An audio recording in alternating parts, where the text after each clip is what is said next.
à tout le monde. Alors, vous avez entendu beaucoup de mots en fait comme présentation, mais quand même, nous allons faire une sorte de présentation que nous, on a prévue qui est attachée à notre PowerPoint.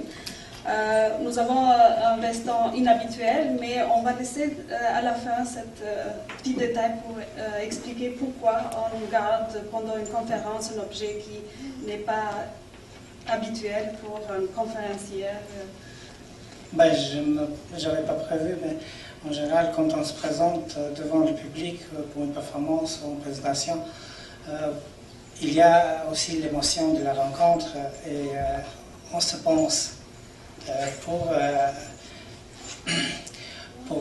enlever le stress, mais les clous qu'on a attachés, ça joue bien, il y a plusieurs, donc ça aide dans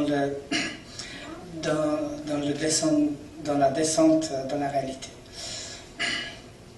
Nous allons parler de deux dimensions de notre travail qui est reliée aussi à la problématique de ce colloque, qui est en fait la dimension d'imaginaire dans le contexte de notre démarche artistique sous le nom de Two Gullivers et un projet important que nous avons travaillé, que nous travaillons depuis 2009, qui s'appelle Bauhaus.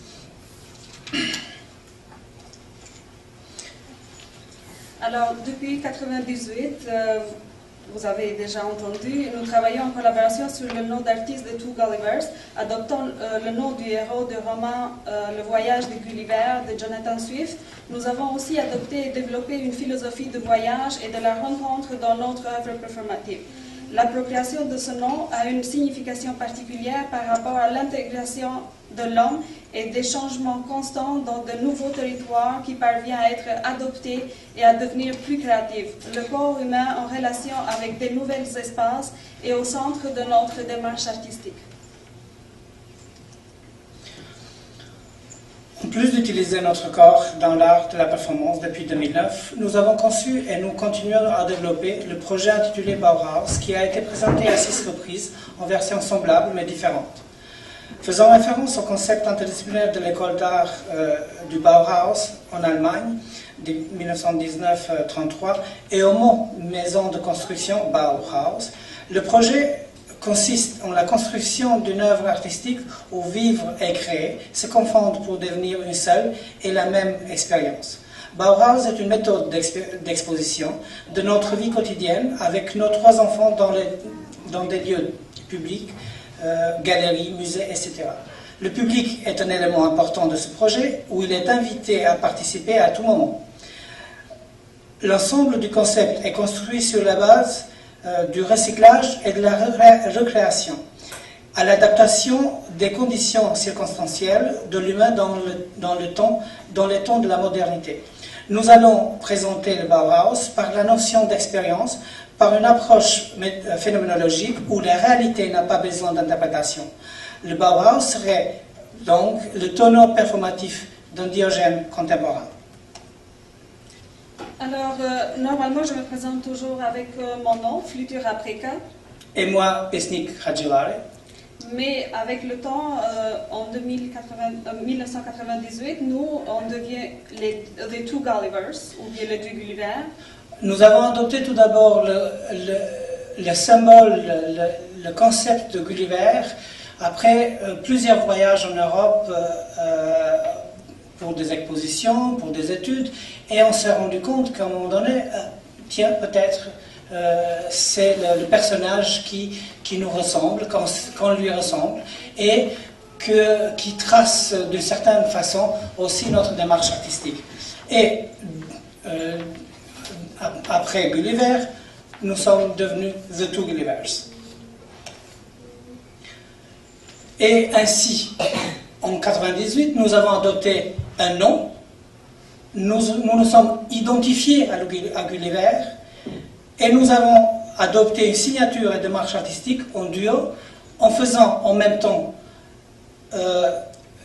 en adoptant en même temps le travail en collaboration, la performance conforme principale de travail sous un nouveau nom. Donc, de Flutura et Pesnik, on est devenus The Two Gullivers. En fait, nous, on vient d'un pays communiste, ex-communiste, parce que maintenant, il n'y a plus de communisme en Albanie. Et une fois que nous avons quitté l'Albanie, nous avons voyagé dans plusieurs pays de l'Europe, mais de temps en temps, nous sommes attirés aussi d'aller dans notre pays de naissance, donc proposer des projets, voir comment l'art se développe en Albanie. Et en 1998, il n'y avait pas encore une connaissance sur la performance, mais déjà nous avons commencé à développer aussi une sorte de réflexion, quitter la sculpture, la peinture, toutes les disciplines que nous sommes été déjà habitués à développer, et on s'adresse à la performance, mais en même temps on voulait aussi introduire la performance en Albanie. Alors nous avons choisi un très simple geste, donc le sommeil de Gulliver. L'idée, c'est en faisant référence à un roman de Jonathan Swift, Les Voyages de Gulliver, quand il retourne, après le long voyage, quand il retourne à son pays, il est étranger dans son pays. Donc, nous aussi, on a senti cette déstabilité de notre identité, de notre rencontre avec différentes cultures à l'extérieur, et on a dit qu'est-ce qu'on fait, comment on a un retour dans notre pays par rapport à ce que nous avons appris à l'extérieur et par rapport à qui nous sommes devenus. Alors l'idée c'est on ne fait rien, juste on va dormir, mais ce n'est pas un sommeil habituel. Donc le corps il va être debout, suspendu donc, dans le mur. Si vous voyez l'image, il a l'air comme deux personnes qui dorment, qui sont vraiment dans un état confortable, mais finalement nous sommes attachés, notre corps est attaché dans le mur. Donc ce n'est pas du tout confortable, mais le public, il voit un sorte de sentiment que les deux artistes sont confortables et ils dorment, ou bien on joue avec une sorte de trompe-l'œil. Les premières journées, nous sommes pour de vrai, mais pendant l'exposition, notre corps est remplacé que par des images imprimées dans la deuxième image. Donc, on ne reste plus là, mais on joue avec l'idée qu'on continue à rester sur l'installation dans le mur. Dans cette fuite dans le passé, mais aussi dans cet échappatoire qui est le futur, nous avons adopté une démarche artistique qui explorait avant tout, et dès le début, le rapport entre nous deux, la relation. Donc, nous avons expérimenté plusieurs œuvres performatives qui explorent justement le rapport à l'autre, la dimension de l'individualité dans une collaboration. Et en 1999, nous avons proposé une autre performance où nous avons construit 2 berceaux en plexiglas, et pendant 3 heures, nous nous sommes bercés l'un l'autre en faisant référence physiquement et symboliquement à cette relation au duo, à cette unité dans un ensemble, et le rapport aussi plastique entre l'objet, la performance, le corps et l'image. Donc ce dialogue entre nous deux est aussi examiné, expérimenté aussi dans le plan formel aussi, où l'objet et l'image, le corps et l'image sont dans un dialogue et dans une confrontation perpétuelle. En fait, cette réflexion est toujours le corps exposé, le corps exposé dans les espaces de musées et de galeries.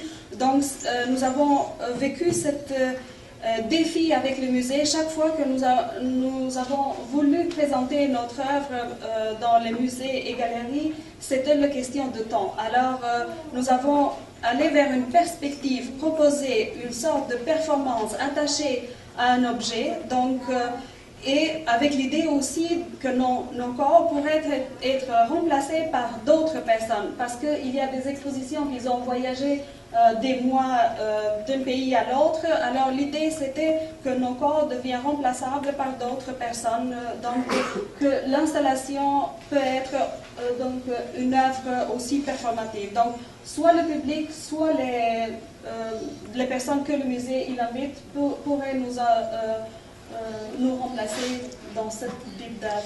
Vous voyez, il y a une présence de l'enfant de différentes façons, bien sûr dans l'évocation de l'enfance dans le berceau, mais le berceau agrandi, ça rétrécit en fait les deux moments de naissance et de mort dans un seul et unique objet où le temps est raccourci, le temps est compressé à l'intérieur et dans l'espace de cet objet où l'enfance est présente dans une dimension qu'on nous le rappelait aussi, on le sentait aussi, dans une dimension de gémellité. On avait déjà un enfant, mais mais en 2002, nous avons eu deux jumeaux, un fille et un garçon, qui tout naturellement sont tombés dans notre berceau de performance performative et ils sont, dès leur naissance, sont inclus dans notre travail performatif et ils deviennent aussi artistes, performeurs et sujets de réflexion de notre propre duo, de notre propre relation qui se transpose d'une autre façon dans la dualité de la gémellité qui est en fait dans la différence. Alors, à partir de cette idée d'impliquer nos enfants aussi dans les performances, on propose en 2009 un projet qui s'appelle Bauhaus. Alors, l'idée, c'était d'intégrer nos enfants dans l'espace d'exposition.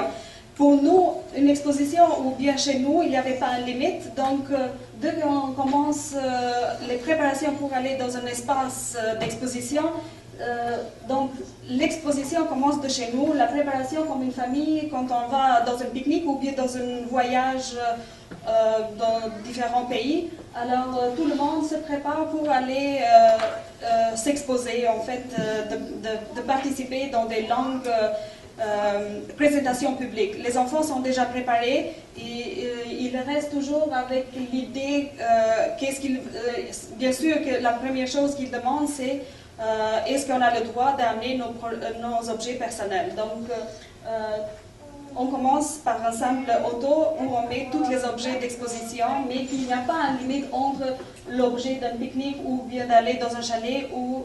Un objet qui sert pour l'exposition, on a une œuvre d'art. À côté des crayons, il y a aussi les jouets des enfants. Ça, c'est la première photo du voyage où nous sommes partis pour une exposition, où on était invités pour une résidence, juste nous les deux. Mais comme nous avons débarqué dans l'espace de la galériste, elle s'étonne, on était 5 personnes, on avait juste un lit dans une petite chambre de 2 par 2, 2 mètres par 2 mètres. Et on s'est dit, on s'installe sur le lieu de l'exposition pendant 2-3 semaines. Et nous, la première chose, on a commencé de bâtir notre installation, de bâtir notre lieu de vie. Excuse-moi. Voilà, c'est la même chose de construction d'une maison et de l'espace de l'art et de l'installation, où les enfants ont leur temps aussi de travailler, de dessiner, de participer, comme dans la construction de notre propre maison. Alors, toute la famille participe dans la construction de chez nous et de l'exposition. Chaque moment, en fait, va vers construire l'exposition. Alors, tous les dessins sont faits par les 5 membres de famille. Les enfants, ils dorment, ils mangent dans l'espace d'exposition et le public, il est invité à participer avec nous. Donc, voilà la maison construite. Pendant 3 semaines, nous sommes restés avec les enfants, jour et nuit. Et le temps d'exposition, c'était de 10h à 5h. De midi à 5h, mais en fait l'installation était visible pendant 24 heures sur 24 et la performance pour nous ce n'était pas plus à minuit qu'à midi.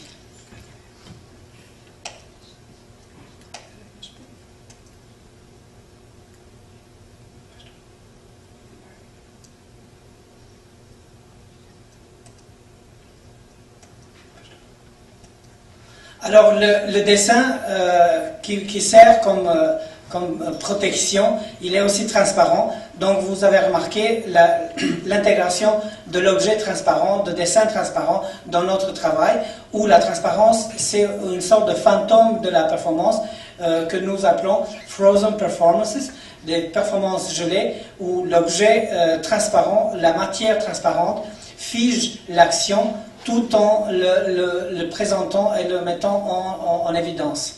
Les enfants, ils s'amusent, ils font leur jeu, mais ils font leur propre performance. La vie devient performance. Ce n'est pas, nous ne travaillons pas dans l'idéal d'inclure la vie dans l'art. La vie devient tout simplement de l'art. En fait, pour les enfants, c'était très facile cette expérience parce qu'ils étaient déjà habitués. La table où on mange est toujours mélanger la nourriture avec le dessin. Donc, la table, il n'y a pas de différence si c'est une table d'atelier ou une table table à manger. Donc, on a simplement exposé notre vie personnelle dans un espace de galerie. On avait même un ballon. Ils sont en pyjama après un sommeil, donc ils jouent. Alors, ce projet-là, comme nous avons dit, ça a commencé en 2009 et on continue à développer ce projet-là, mais il y a aussi un problème, un léger problème. Les enfants, ils se grandissent, ils prennent en position qu'avec le temps, c'est eux qui décident, donc ce n'est pas un projet qui est destiné à continuer à vie. Peu à peu, nous, on introduit ce projet-là aussi avec l'implication du public. Donc, la même plateforme, on le propose au public et on le voit comment le public il peut être intégré, participer dans cette plateforme qui nous appelons Bauhaus. Donc, ça, c'est un autre projet, toujours avec... en fait, Remote Drawing Control, c'est une partie de Bauhaus parce que l'exposition Bauhaus était construite par 3 plateformes. Une plateforme pour le public où il prend les autos et il construit un dessin pendant une nuit blanche. Donc, pendant toute la nuit, le public participe à cette construction installative. Alors nous avons eu l'idée, pourquoi pas, de continuer Bauhaus. Alors comme on est 5, chacun a son lit. Vous vous souvenez du première image que par coïncidence, les lits se posent dans la forme d'une étoile.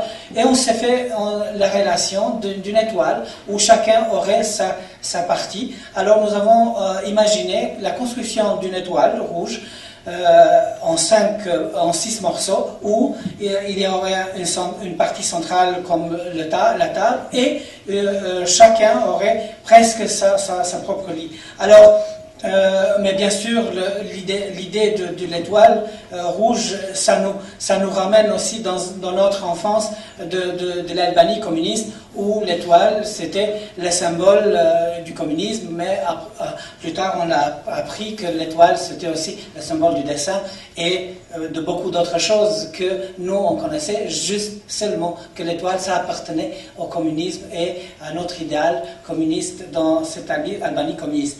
Et nous avons construit exactement selon le dessin. Les dessins sont faits auparavant. Les enfants, ils continuent à travailler, ils s'intègrent dans le travail, ils grandissent bien sûr, et ils intègrent leur propre jeu. Vous voyez ici, il y a un jeu de Minecraft où ils construisent, ils nous ont dit, on va vous construire votre étoile, mais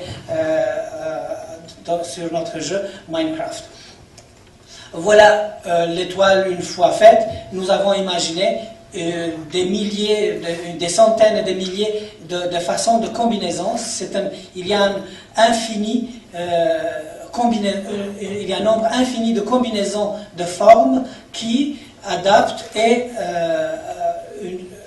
une relation différente avec le corps. Alors une série de dessins est consacrée à l'imagination de ce corps en rapport avec l'objet. Voilà, c'est toujours, si vous voyez, il y a les petits qui jouent avec le jeu électronique. Il y a notre garçon qui maintenant il a 20 ans et il a invité à pratiquer en public. Donc il pratique, ce n'est pas un concert, il pratique au public. Donc comment il vit l'espace d'exposition. Nous n'avons pas un espace pour lui à offrir, un espace de faire sa répétition, mais un espace d'exposition qui en même temps, ça sert pour performance et une place intime avec ses amis. Alors, le même étoile que nous avons construit en rouge, nous allons construire autrement en plexiglas, donc une sorte de meuble qui est fait pour être utilisé par des danseurs. Donc cette fois-ci, on invite des danseurs. Donc cette étoile-là se défait encore en 6 morceaux. Donc les danseurs sont invités à défaire cette structure pendant leur présentation et donc trouver des mouvements qui sont en relation avec leur corps. Et les morceaux de plexiglas qui bougent dans l'espace deviennent presque des morceaux de glace qui glissent dans l'espace de la galerie. Mais ça reste toujours, l'idée c'est le projet Bauhaus, donc construire toujours une place d'exposition et place de vivre en fait dans cette... ici c'est à Baie-Saint-Paul en 2014, toujours avec le même principe. Nous avons resté un mois, vous le savez déjà, à le symposium à Baie-Saint-Paul. Tous les jours, de midi à 5 heures, on dessine, mais chaque morceau, donc chaque pièce d'étoile, on peut la coter si les membres sont fatigués, donc il peut la coter près de mur, il peut reposer ou bien utiliser comme une table. Donc il y a plusieurs façons d'utiliser l'objet de l'art, l'objet de la je peux le nommer l'objet de la performance en fait, comme un meuble chez nous, occuper un espace quelconque, occuper un espace d'exposition et espace habitable. Vous l'avez remarqué, les enfants ont grandi dans le projet Bauhaus. Ils deviennent des performeurs, ils deviennent des participants réels dans l'exposition. Il devient aussi notre fils qui nous pousse dans ce roue Drawing Moving Table et les enfants qui nous suivent dans cette performance. Drawing Moving Table, en fait partie dans le projet Bauhaus, parce que si on fait un long projet d'exposition avec Bauhaus, nous avons construit cette roue.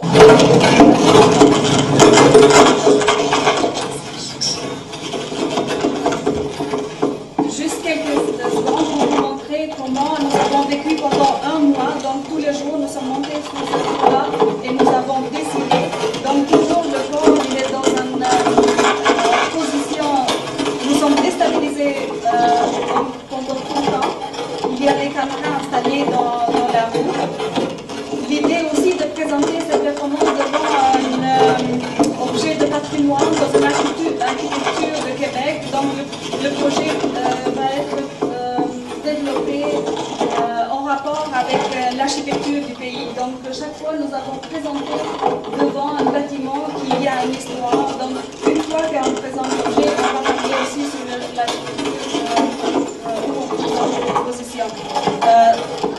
En fait, nous avons demandé aussi d'entrer à l'église et par notre surprise, nous sommes été acceptés de faire la performance à l'église. Il y a des images magnifiques. Donc, pour nous, après, quand nous avons vu les films, c'était extraordinaire comment l'église est présentée à l'intérieur. Il y a un rapport, le corps qui participe autrement dans un espace de culte.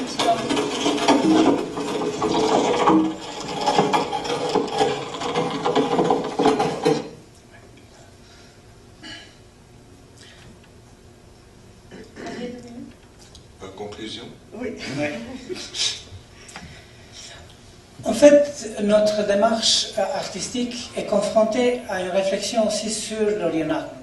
Donc sur la possibilité de reprendre l'œuvre performative qui est considérée par un groupe, d'un côté considérée comme une œuvre unique ici et maintenant, par d'autres qui est considérée comme une œuvre qui est large, dont on fait partie, où nous considérons l'œuvre performative comme dans une temporalité étendue qui commence du dessin préparatoire jusqu'à reenactment. Alors, les questions qu'on se pose aussi à travers le reenactment, nous avons, par exemple, reperformé la performance dans le même endroit de Marina Abramovic, que nous avons répété plus tard sur le même endroit, et que nous avons transformé aussi, donné au public. Alors, en se posant la question aussi du temps, du lien et des possibilités de cette reprise de la performance, comme par exemple dans le cas de la présentation de cette performance, de l'UNARC de cette performance sur le lac Bill,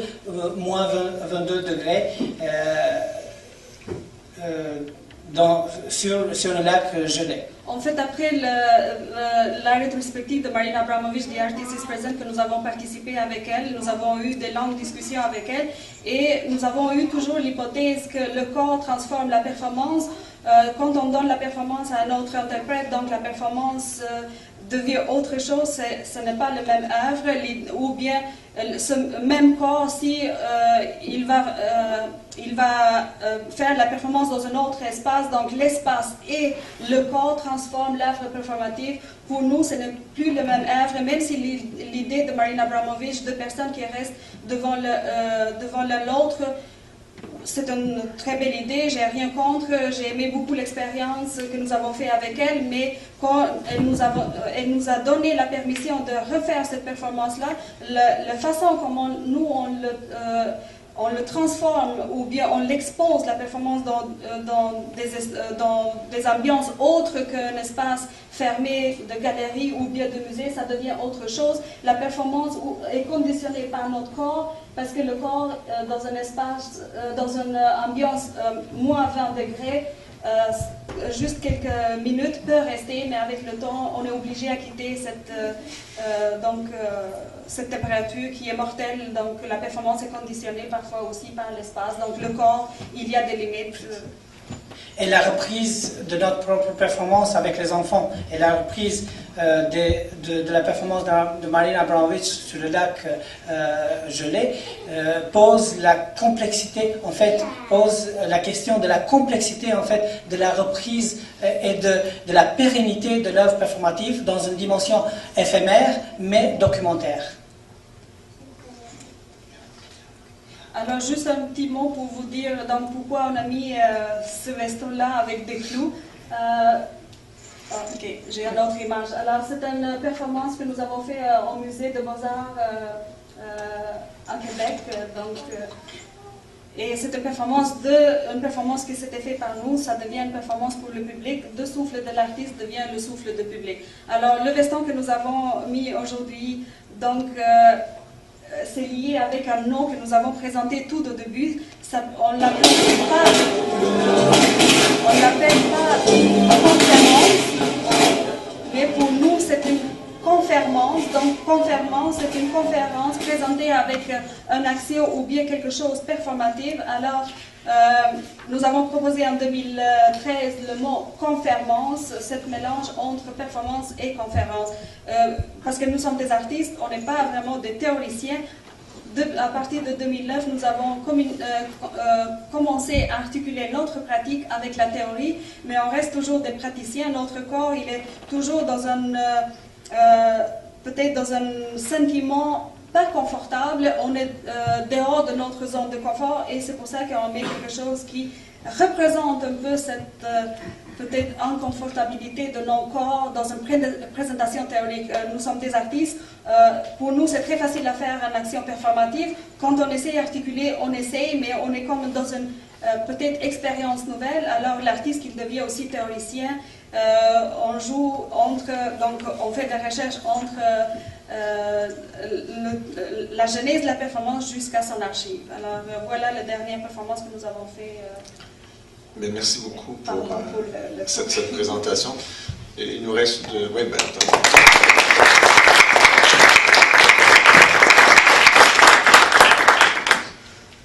il nous reste un peu de temps pour quelques questions. Merci de retirer ces vestons qui ont vraiment l'air dangereux. Est-ce qu'il y a des questions? On a encore le temps pour quelques questions. Si, je vais peut-être vous en poser une immédiatement. Évidemment,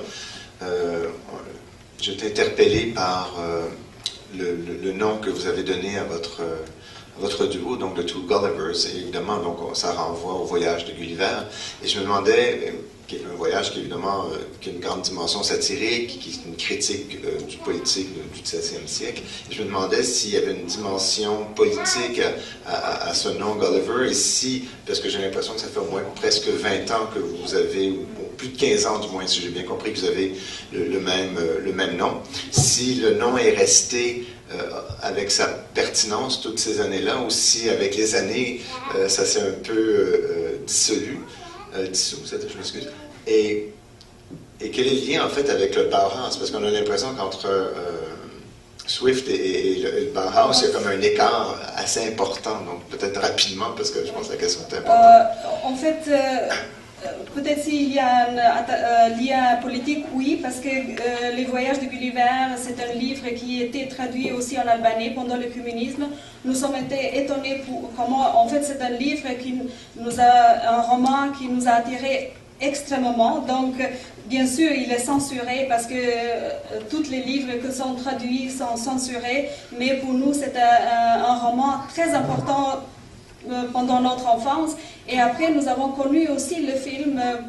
Vraiment, c'est un paradoxe qu'un régime communiste peut laisser ce film, Le Voyage de Gulliver, être visionné en Albanie. Donc, c'était comme une sorte de fenêtre pour voir un peu la littérature de l'Occident ou bien le cinéma de l'Occident qui tout était fermé en Albanie, donc c'était vraiment censuré, mais il y avait ce rapport avec le régime communiste et cette ouverture très peu en Albanie, donc il veut continuer aussi.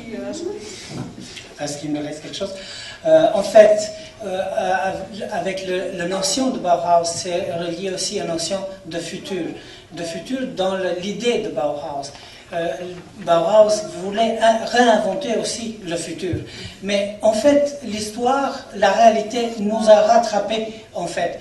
Après des années de science-fiction, qu'on peut aller sur Mars, après on s'est déçu, non, on ne peut pas aller, il n'y a pas la vie sur Mars. L'idée d'aller ailleurs, de se trouver un autre lieu de vie, de découvrir, a dépassé le propre de notre Terre. Le concept de Gulliver, il devient interstellaire. L'idée d'aller ailleurs, de découvrir. On a même récemment, Stephen Hawking nous donnait 1000 ans pour trouver une autre place où aller. Mais dans ces voyages de découverte, nous allons répéter probablement l'expérience de Gulliver. Nous allons trouver des petits minuscules, les Lilliputiens, nous allons trouver probablement des géants. Nous l'avons développé dans notre propre pratique. Notre pays, dans la carte, quand il y avait le temps, c'était un petit pays en Albanie. Quand on vient au Canada, pour voir le temps qu'il fait, il y a la moitié de globe qui est présenté. Alors, c'est cette contradiction, en fait, qui fait la vitalité de ce concept. Dans les paradoxes même de cette confrontation tient cette vitalité de notre concept. Merci beaucoup. Je pense qu'on a écoulé tout le temps. Donc, merci beaucoup.